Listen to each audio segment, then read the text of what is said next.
marriage giàu đi ngà hong kal sung jau si na tung chi wa akipana kain phong an he ke chu welcome speech song ka pun thil chi dan chu in nei te kau te let min lin apa te sei to hi ta chu alang pi khat chu thakhat hong me dingai bun na thu sim tu pa let min lin thu sim chu alang ka sei dinga chu apa ten a het sanga ki hon ka het no chu dobola sang a hi na ipien na mi tile ki wa chu ko khan na hong chang hom ka hi win an ne wa pat wa chu a hi da thu sim chu i ma chak sei ta pun ten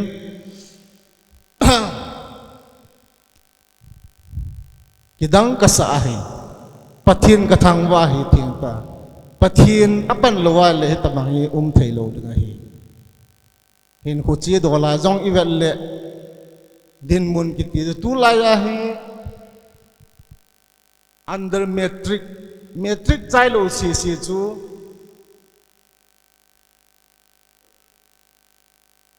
hiti het dinga ti sei dinga chu ni ma cha hi kalo abc hello tia chu alhang pi do la chi na khat na tan kau te ni hi hitabang din mun khat cho hin amanin pathian jala hitabang in sunga pachanna ni hon hi ken pathin ka thang ba wa jing hi ning kum chun ati sai te yong le katunu ti thim kin thinga king ni na ding in a thada ovin hi chan ge aban hung chala pathin sung le amani dam theizi le ki pa na zala hi tabang pathin an lam da na chapa marriage board hi om hi ken yong pathin ka thangwan ka ki pa piin na nong lama le pathin an that thei bu kin win tin chuban le ki pa thu neu khat Faith Baptist New Life Baptist Church tilai ko bunte yutte hin hopum mitte zo si apuneo pian hi ong lang kakipana kan ponin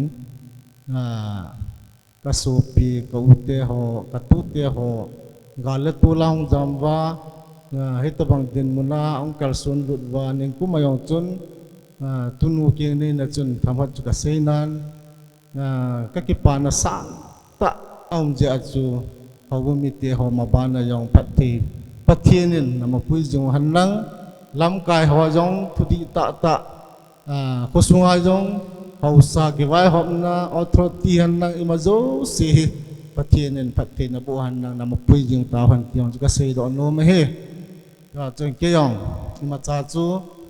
galatu no ya hin komang ki ji chun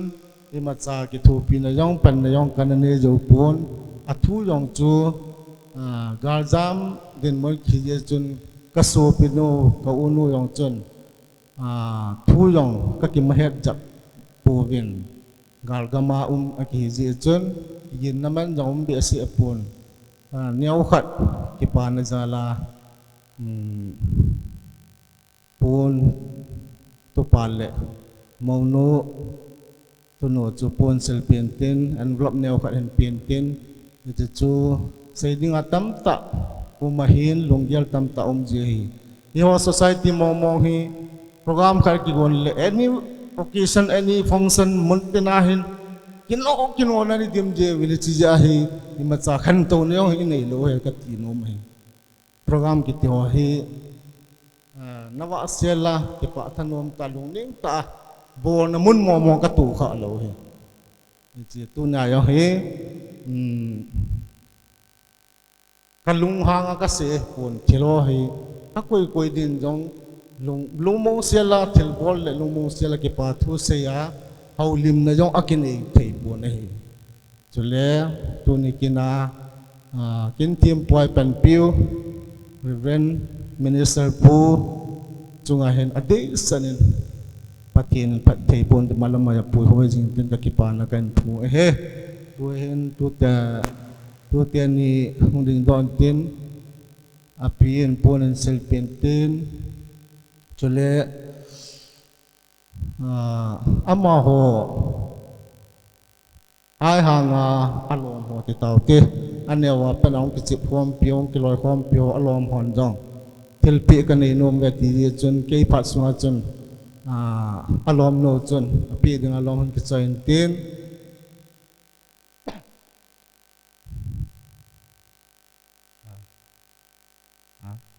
นี่อาจีนนั่งเองขัดจนลิ้มยงนุ่งกิกะเวียงเต็งอันน่ะ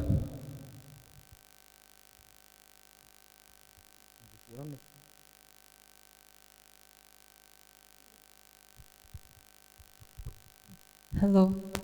Cái hi Milin alom ho on behalf pa theng than henga in swallow a hin gale tol ja mun chung chuma ko ji wa chu cái na to ke dai pen ja chu ki ho lom ho thakhela ko hunga chule ki pa na besa da zala chi belto che belom hi ka hin pe di hi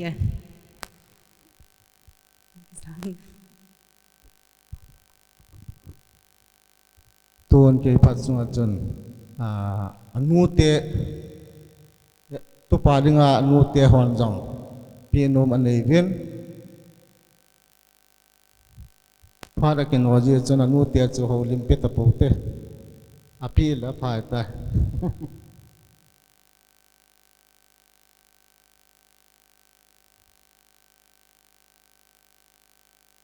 cái chân chú hiện tên cái phát sinh dengan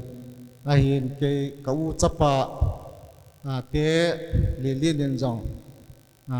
phát nhau khả lan nôm dị chân mà phát hình tiếng nhé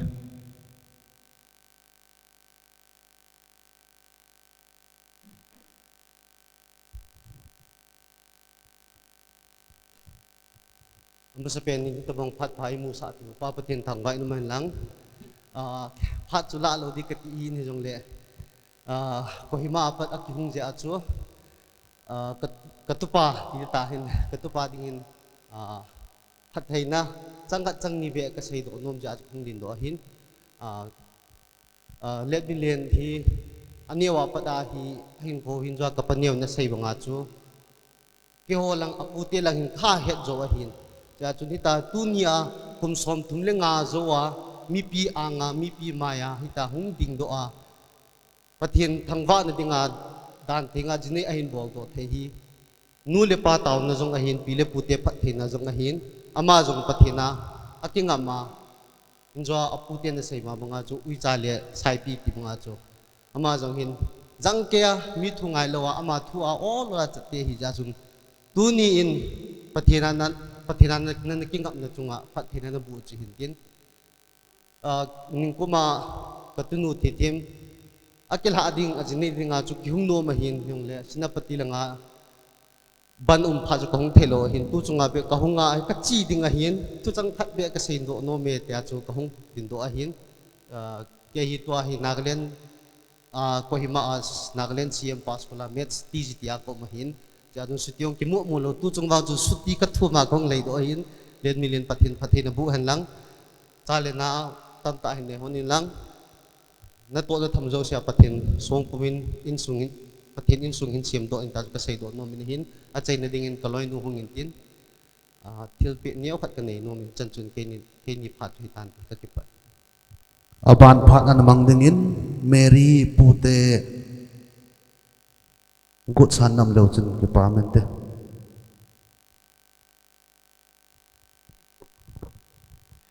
kan pute ke chai chu ka nga le amo ke chai lo lai ji chun ka mo den do an ka ki pa en ta banga tu ni ho a min len kin lo pi ta te ho an bol do hi ki ho jang ka janga apu ten jang ka ki pa pi ve ti chu hin ka bon no wang de ka tele tu ni chu tong lo langa kin khana ma hi le ka hong ki ho mo vin kan gel ko me pu te chang si en tu pa hita bang golwa lo pi ta abola puten jong ki pa pi na zalen thilpi niaw ka nei nom ven chi chun phat na kin no in ma cha jang tam sei ta pong ka tin ka naw le ka u chu thil chin joy do anin tin tu pa min lien le tu nu wa hi tapanga golwa lopi ta nan bol han hi na puten jong ka ki pa pi ve ti langa chu reception lang chu pi jing thei hin la ka ki pa na zal wa chu tu te ni ta ki khat san ding mo mong chu ka de ji wa chu pha kan man no hi e ke kan pi cha da le chu ki ho pha na chen na tan te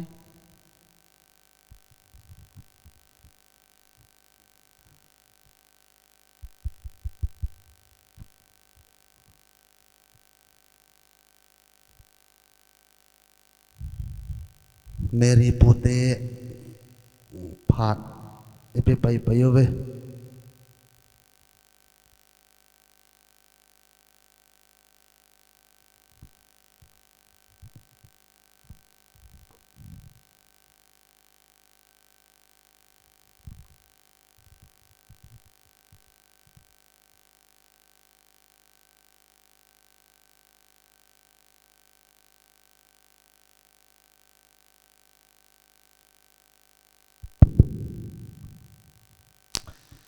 bà mình phát hòm thôm ta phát hình bia compil bu juga ki pa thu kan sei Mary Pute dile cái tuni ni khu hi cái phát su hitalu hi phát kan ki thum thua hi in ran hi chu cái phát hi de hi a hi lela lam la chỉ lệ và lệ bồi dị chun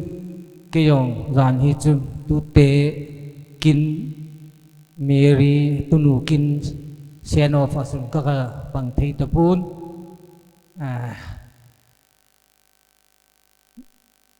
tu sim la sim chu sei đi gút rồi lệ tu ni chun kilom tập bún tin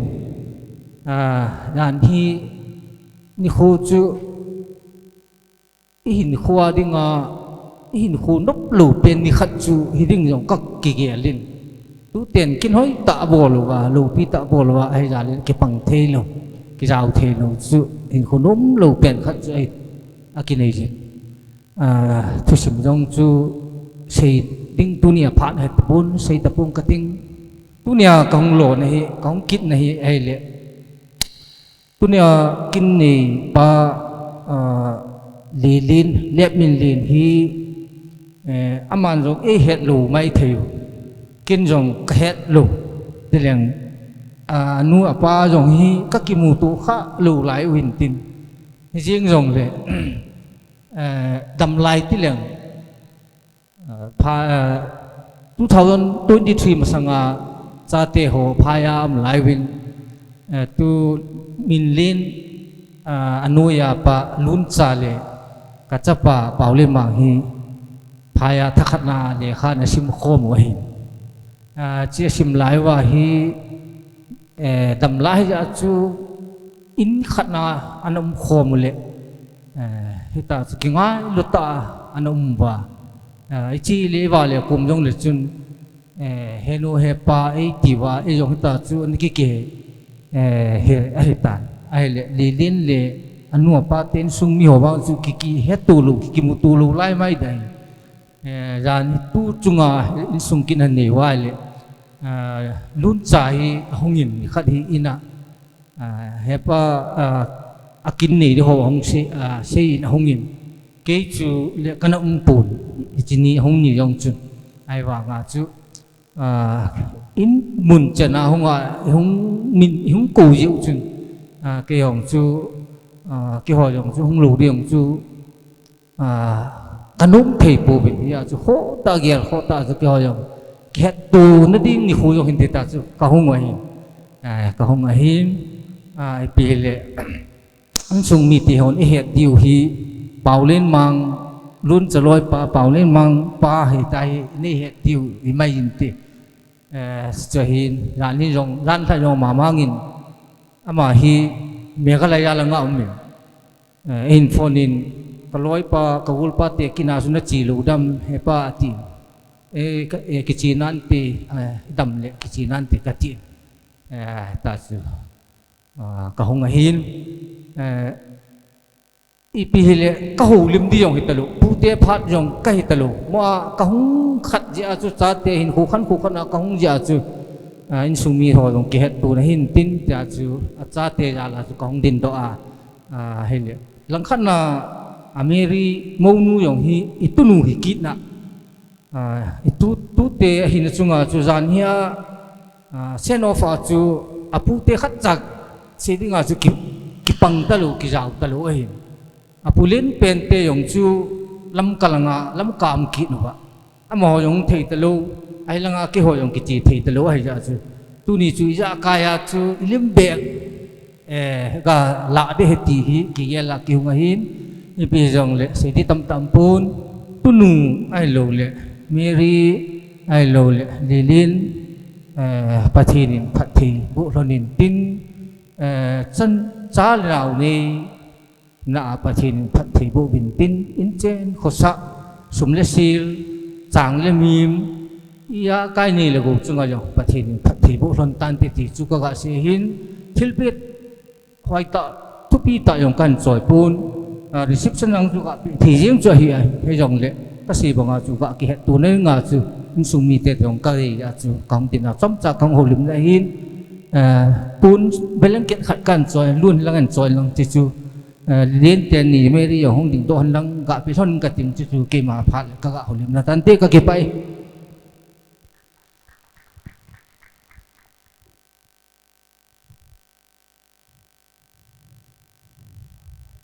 cái pamin phat abana tol kin hoitin tham chakhat ana khial kin hoitin tu hin 2025 class 12 batch họ phat na pit tar yote ama kin novin cái hồi hi le GSPS 2025 class 12 2025 batch ka hi vin ka sir pau in ko lo du itam ka ti le in ko jo ha cái ho jong ha sa le jong le itia jo kong ki ho tu ba ka zo kham kham u sum le pai kan tu khom wa thil pi di ka ti we thil pi kan pi cha kan pi na di win sir pa te ni jong ding do in lang kan pi chai pha ting ka kai ho pha chan chu tam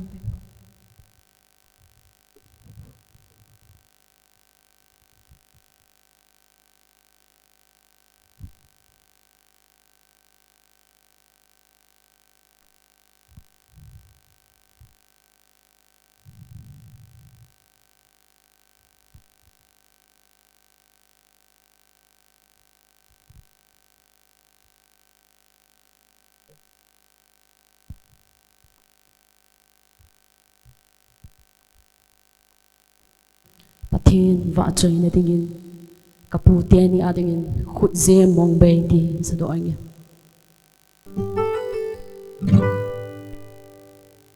chung pathin vang bo za lin chu lao hu su ke zen ne wa go na su atom gal kai su vin ba hình se lin nau ba ke ding nang vang na lom lo vang pe ka chan ka lung al hai nge loi le gu lin ina ki pu in na he pa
Dam sungin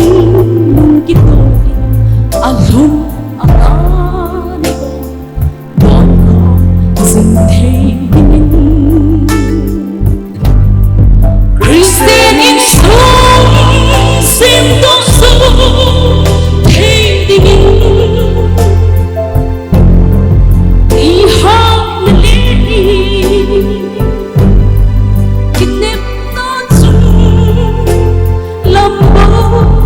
xin riêng hem cả lung xin dinh đinh cả ngày luôn dinh đinh đừng có xa đừng thao hồ mê nó tu tê xin im mê ghen thi đi nốt mi tình đẹp xin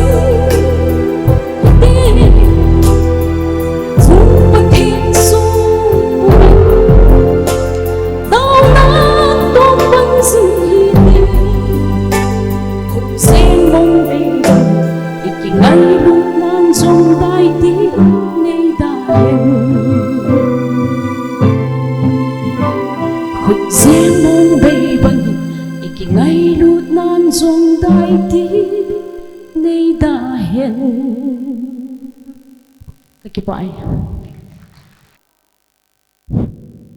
Kipami Ito bang Partment tamta Ipiti pa papatin Zalahi jun patin pangwa masaute Tuni ito bang Lilin le Malay nuin Ito bang meris patin danti nga Kikop na te pat ani hoi Kipa biun ta he yesun bana minister pa chong tu chunga akin ko ta anda la ai da bang pa na ong giao thi jong pa patin thang pa tin ma giao lên kin le kin ka sei pe nom chu a hi le le len hi amau te a pa hi le khat ka hon bai bai ka ki ti hon hi ama te hi insung ahin posung ahin nansa te ngen da hi sit ding khat sa yang ampoi ama le len zo hi chapang phata sei ngai ta hi hita bang men tam ta amu theo hi pathin za le hin ama yang pathin na ma ba na yang pathin na ha jeng jeng lang chule aban kin na ka sei be nom chu hi le ama ni jong wang pho nan lang sa la nào hing pho nan lang pathin nen pathe bo nan lang ti sang le ho jo pho jo a ma ba na jong pathin la ma ha jing the na ning pathin nen ma pui jing phan ta an chu kin le kin jong au sa pa hi nen pun ne pun le pun làm néo sa yong le kan sil pi no min ka loi nu chu hung ding hon lang ti se pun la chu sil pi yo ting le ka pha chu hi chan long chu hung hin tin tun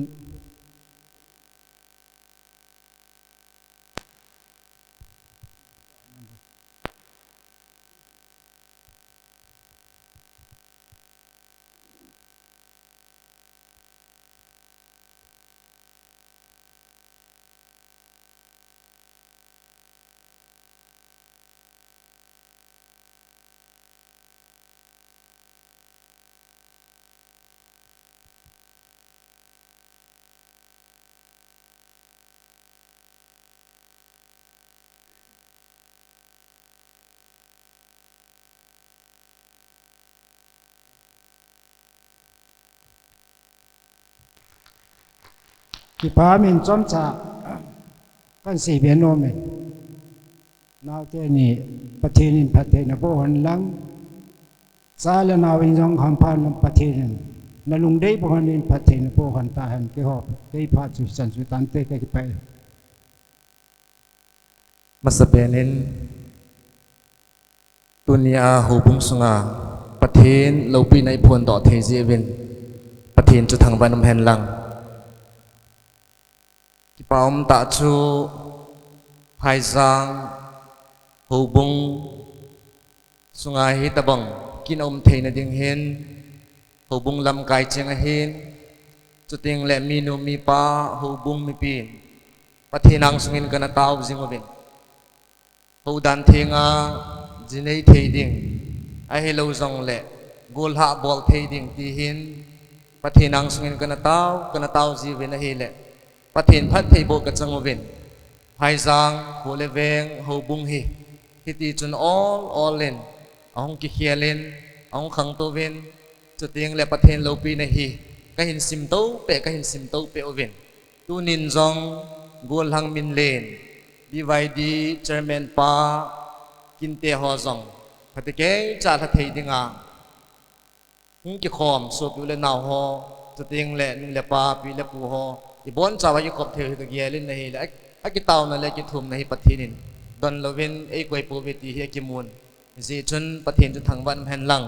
pathin ang sunga kana taw naw kana thum naw ton phana hi ta bang kin hin nei ding hin gong au ma hi le ho bungin ki pa thil pi hi zong le neu cha hi zong le bol piu hi te ti hi ki ho kana ki lol naw hi ton than chun hi chong chu ka hin bol diu hin tin chu ting le fellowship of new life baptist department in zong ki pa thil pi neu cha hi zong le na hin gon pi win chi hi min len hi mi te ngai lu na le lungsi na kho sa na changi ti hi tu nin jong phat te ke cha in kin chi dan ho ka ve na hi le kamu in ama chunga jong hin ki pa thu ka hin sei ki nin tu in thu dam pi sei ta lovin hi chi ki pa thil pi hi insan pe di ven min len le loi nu langai hung ding do le ki pa min te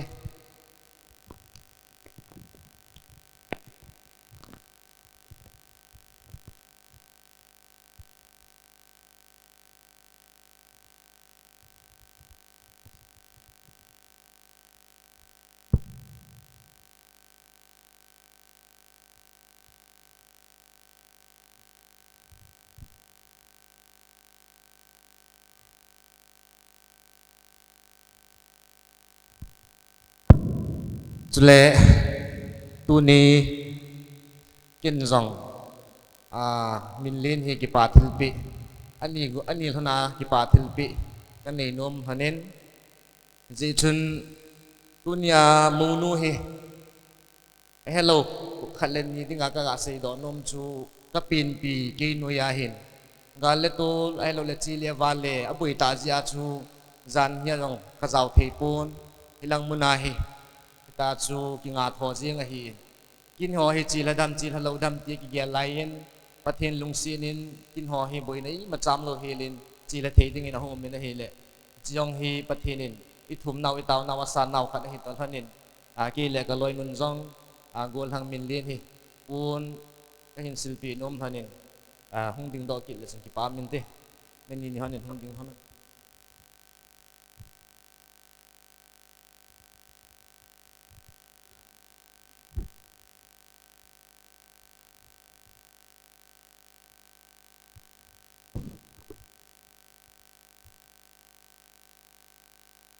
Pat mes penin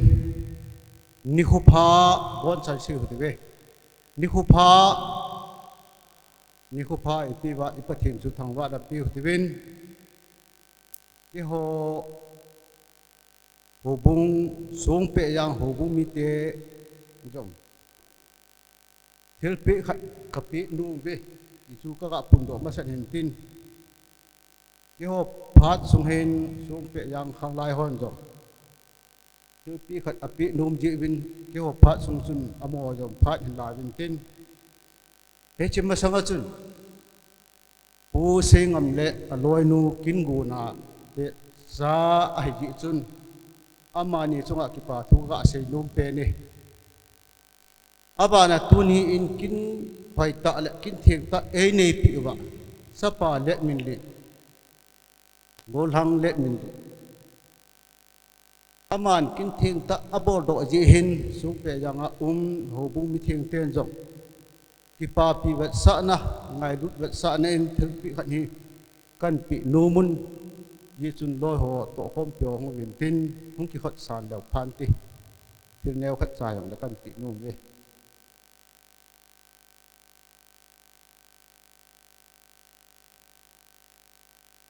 cha te ni hong ding do an nang khut san tin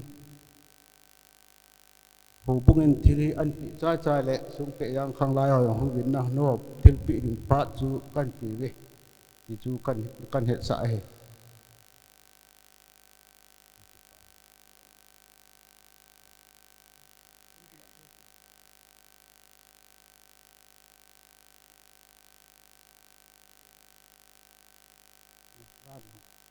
yo yo đào thảo gì la gì không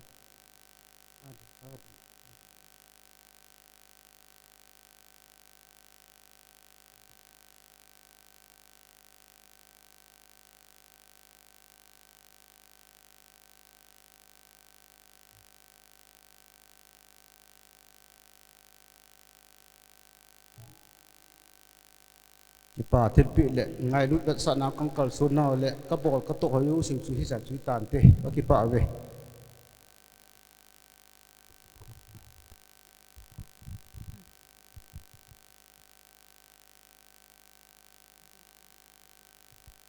cái bà amin rồi tên mi xuống độ hơn lắm dù phát nào sẽ không tiền độ về hơn lệ làm cái phụ in số cái yang anh phụ phải khăn nào sẽ có tổ về hiện cái ngày thêm một cái tin cái bà amin tu sân cái ai phụ bàประเทศนักเรียนทางวันนักพิเศษmột cái tin tuนี่คนจงนู่เตะคนจงcái bà thiên vị nhớ cha hay jong lệ thằng phát cha hay jong lệที่แต่บางคนสุงาหงากูทางด่านที่งานจะนี่อำแหน่งนู่เตะหออินกี่ป่าเทลปีดูเหตุเหตุกิโลนะจะทิ้งละเสียหานักกินในดุงซุยินตัวนี้ในคนจงอิจเปาที่มินเลนินประเทศซาลาด่านที่งานในตาจีนกี่ป่าเทลปีเนี่ยจะให้จงแหละซุ่มมากันโกงเป็นทางกาสร้างไงสิกี่ป่าถนนเต้นหิ้งสันติวกี่ป่าอเมริกาตัวอินเรียนนู่เหกิมนะห้องเงินละนู่เตะหอโจเสียทะเลงาฮิตฮิลิมปิลาวเตะยงจูเกมเลตาวนักกันนี่เป๊ะ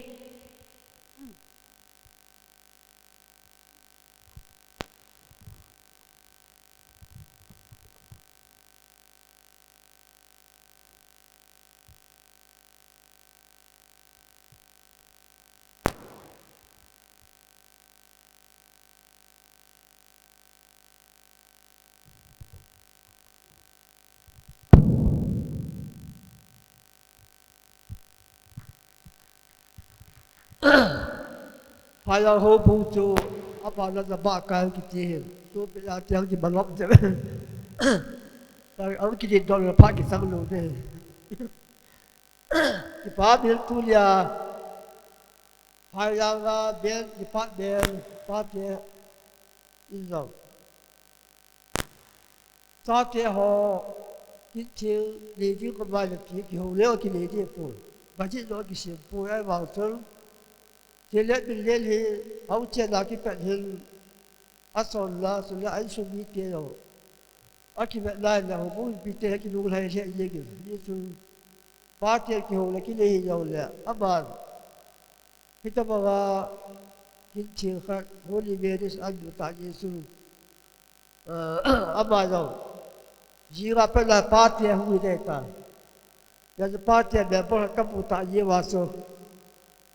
ก็ที่ผ่านแล้วเขาบอกกันปีนึงอาจารย์บางทีเสียปนเต็มตัวบิลเลียนโซ่ผู้หญิงตอนเจอที่ผ่านชิ้นเปย์เห็นแล้วกันงงเลย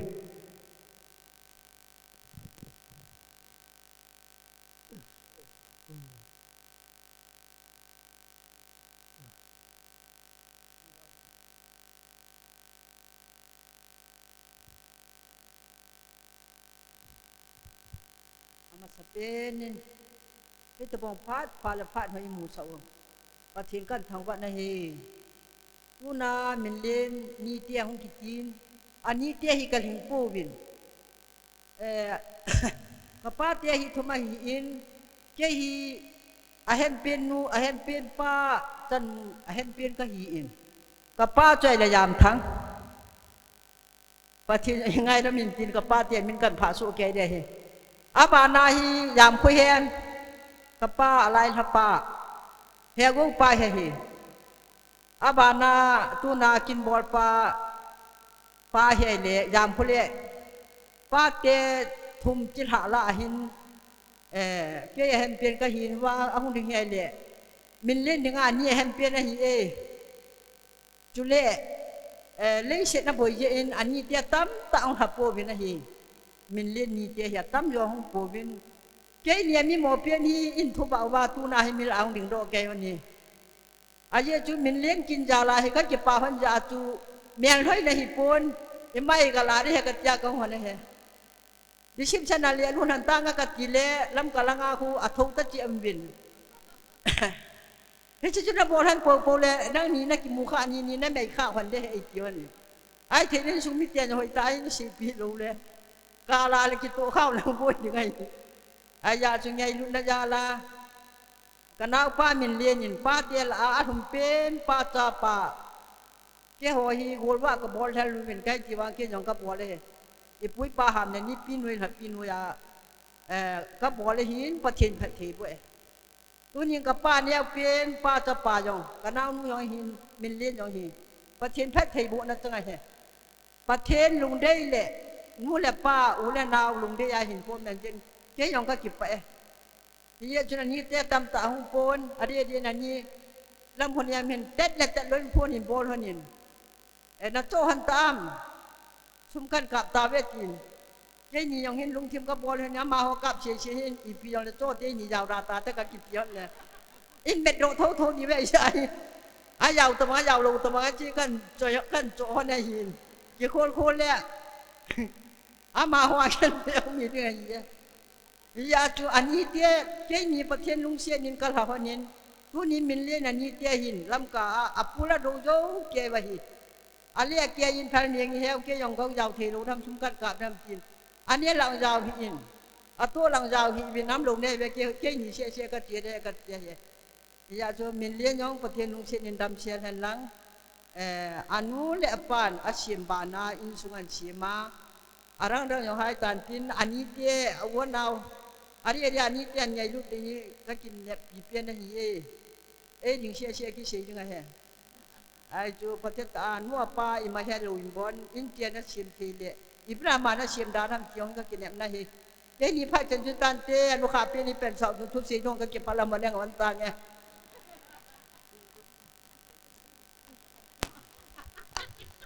Aki phalam ding chen so.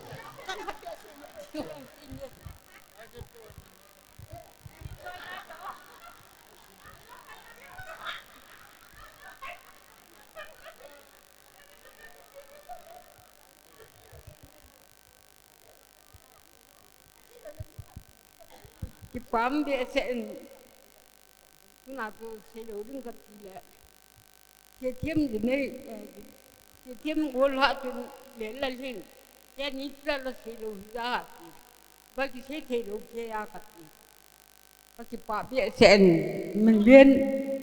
mình hít bằng chín lâu phi ta gol ba lâu phi ta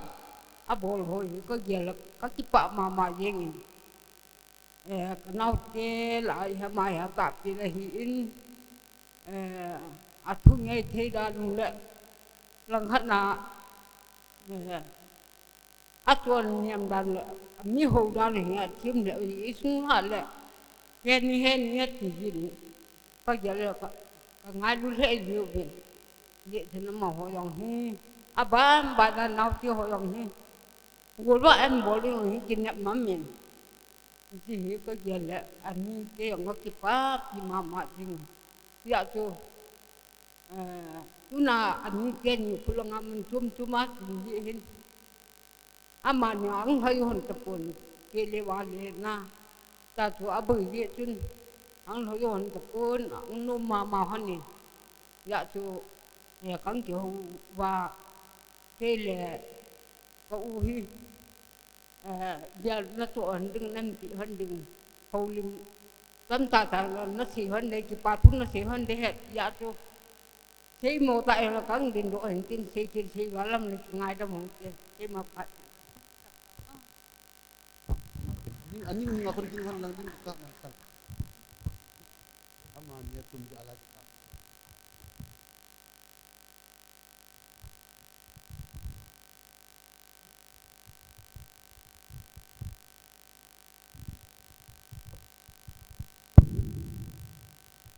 Kipa omen atay na lang kita yung le tu ni po in cái lại muốn là các tin là đi rồi các con anh là hiện mà bằng viên giải đi phụ trợ hiện tại dòng lệ và anh cái họ là hình xây tabang banga tu cái sẽ hilang chân reception ayong kapi jeng the hitan ahin la phalasele inaw ka nin hitia ama hi tuni ni kwa hi ahung kal song hon i het lo diu hin kanuniaw ta hin kap ke hi kapate hi ni uma hi in hitila hi kapaniaw ta hin tu in kanuniaw la kapaniaw talo hi dong le kanawin hitan gaya pathin na hin gina hin ko kita ta na hin mana tuni ni kwa hitilaya na lungtuk na morso no han ni ni han patinin dam theina pha theina na hin pihan ta hin ti tu ka hin sei no hin tu in lam kalanga te ho chengin hitia to som kha som ni ta yong le a hin sia khom ba ken hi ti ngai lu bet sana ka hin pi bu na hi bo we hi tan chi tan te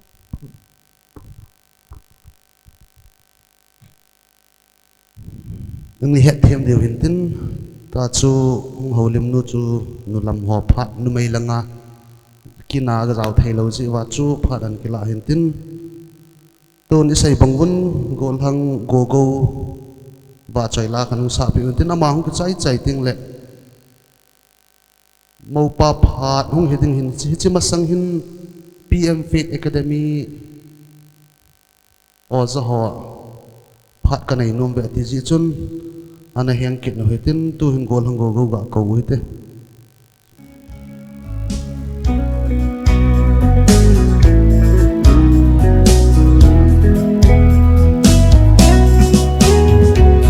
o chun le sungi lung la ya ka bok sing no ni le dani o a mil solo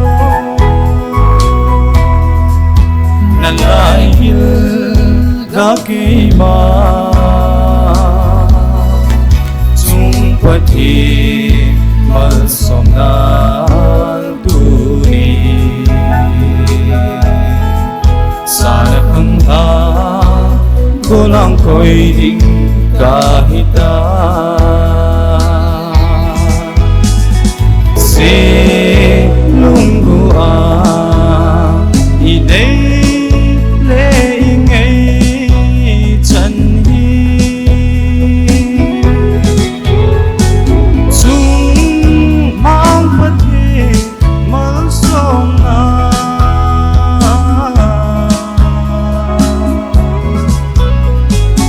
ami satam laya chung pathin sam go bi hi bol se lung thom hao hi o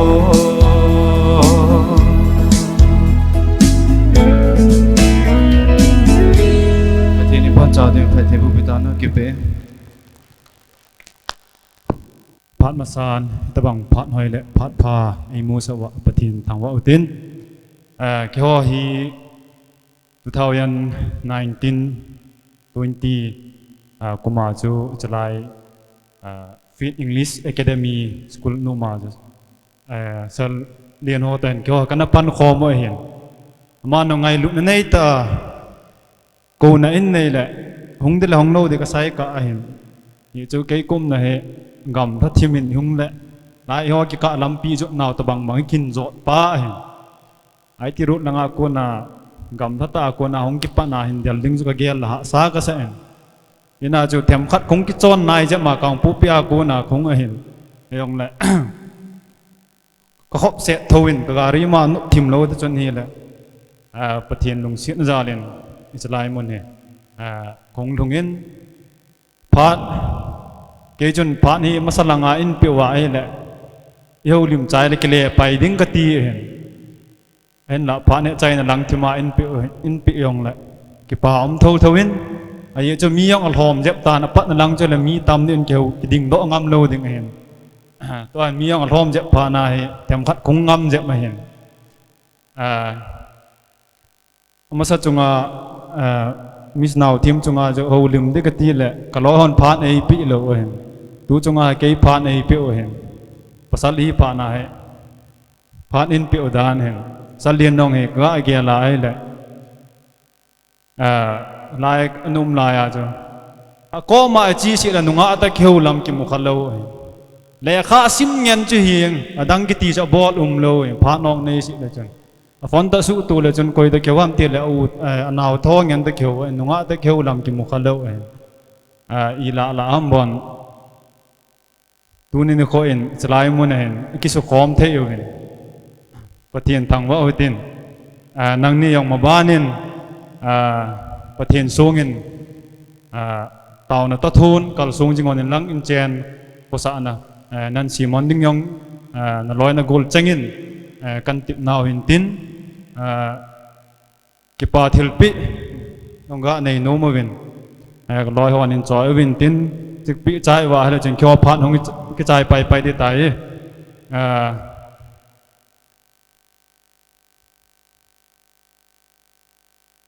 ichi thilpi hi yo oya ipan lai wa school min wa kapi o hin jem ti in sunga kina ke baw na oma ai jong le chi bele na mu hon si le na nui jing hon jing ki ngai lu ta hin ko na man jing hon de he ti yong chuga sei no men ei chu school long he tu hen om ta pon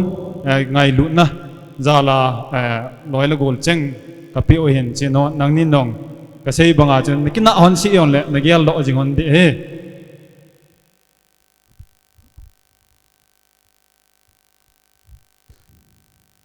Masan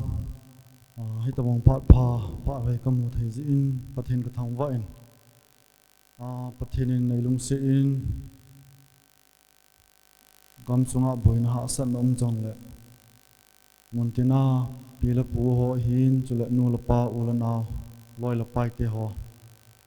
ke ma hi jong le nei ngai lu win i zat pi hong ki khop ji win no chuma ki pa thu ka seyin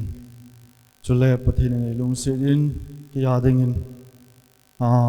wan noi le si a nunga hoi pen pathin nei pi ji jong pathin a veleng ka thang wa chule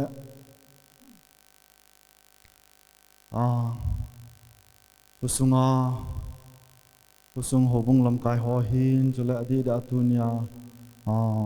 minister lai pan pio pu jam lu po jong hin amo chunga jong ki pa thu ka sei kit in chule lam kalanga a hin kang po pia hin ka pu ti hon jong e ngai lu win boina ha sa na tam tam jong le ke ma kina ding in ahong ha ji win amo chunga jong pa thu ka sei in ka pu te hi lo hi la ke tu na hi tai ka din zo lo ti hin hinga tu ni hin mi ding in ma hi jong le kia ding a hi gal zon khat ai lo le pachan khat e ta ka kila a hin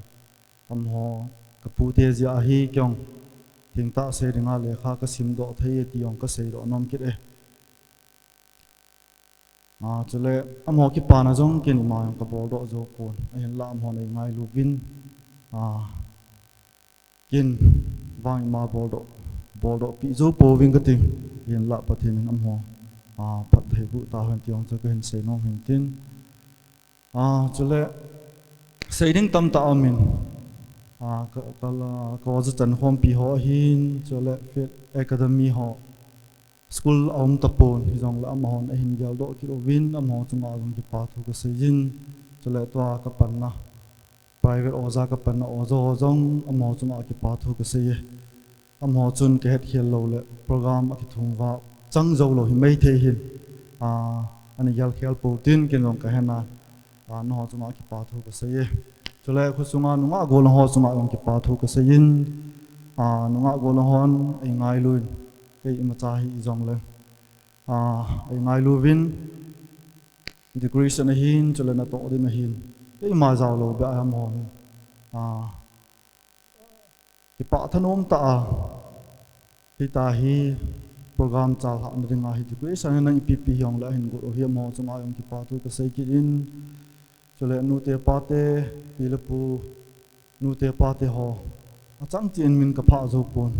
no ho zo si chunga yong ki pa tu sei zo lo ka hin phong e chule ki pa thu ka sei nom ki khat chu ka loi nu ti tangin Mary in sumite chunga yong ki pathu ka sayin amhoin ke ma dinga ke imacha hi jong le ke ya dinga nunga hoi to nunga hoi ta nunga phata ei pi ji win amo chunga yong ki pathu ka sai ki e chule chito kilon chun ken jong ho bung a hin chule kangla a hin nu te pa te ho ki pa thil pi nyau cha cha ka pi no min hi ji chun aban ban hin kong ka ting tun ho bung ho ki pa thil pi ti ham a hello le ke mi a dinga nyau cha khat ho bung gift ka pi no me hi ji chun ho bung langa ala thei khat pen penin hung la pi di win tim na ke hin ye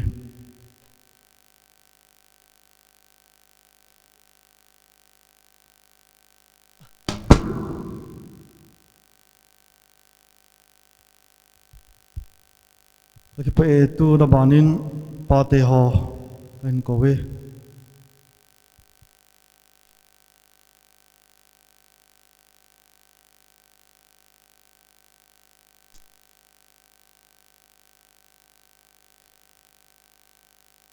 tu na banin nu te ho nu te chairperson nu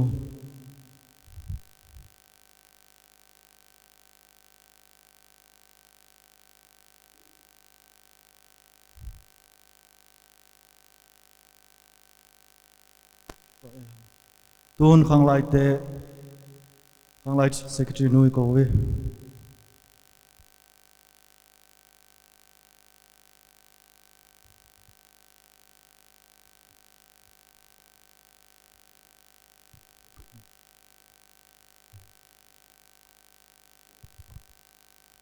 cái bữa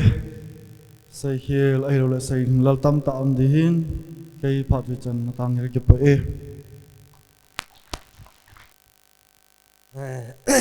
Ipa amen. Tuni program te ho. Patien lung sin adamai chai the yalben. Masan patien su thangwa na pi wite. Ani chan program hi chai kulang nga hi mi hi sam jat jat dan na ki moi. A hin la tunya su chai lang hi hung nom jat jat ki voi. Ye la di ki tha pek ngam ngam dam ti ho lung ger ki nei na. A hin tu ni kat chapa min len kin chung cha nga hi program te ho hi ida na hin le ta sa mi him hi na dola i hin dam chung wa hi kin kan ni ya hi le alanga pu te ho ong jaw ya le kin hi al ho ling pi ne ta kilai tu chung hin chapa min len hi kin hoi ga nai la alanga pu te hoi hi ông giàu dấu kia bên này là ông mò sung ở trong in sung bé pa hin anh cái pa na sung ở cả phố ngin pa thi nên là sung ở mò trong pa thi bu tàu hình thì chơi hin tuin khát in sung bé pa hin là đô la hi tu sung ở chapa min len kin thing ki man na in sung mi te hon anh cùng khát các xem là sung ở wa hi khi nào hung kim min pha tu le cha pi le pu nu le pa te ho tu le hau sau pa king le kang hung du si ho bo nu ba ki pa na ngày lúc anh cũng chỉ tiêu ha ki pa na anh cũng tiêu tên na ki pa na anh cũng ki go ngin hit si hi hung du sin anh ne lo hi la lam zon le hi la anh cuồng hi yêu khom vô kề và cái khăn điều gì hi in sung bé pa hi na đô la tìm nó là tàu nào không kể hin sắp pa mình lên hết tập bằng kinh thiêng ở mình chung thì pa nó ra lên anh muốn là pa hi na in cái hồ mình là cái chân điều in bốn làm nhau khăn hình sự bị hoan cái tin thì chỉ cái mà pa tu phụng pa chạy này tan tê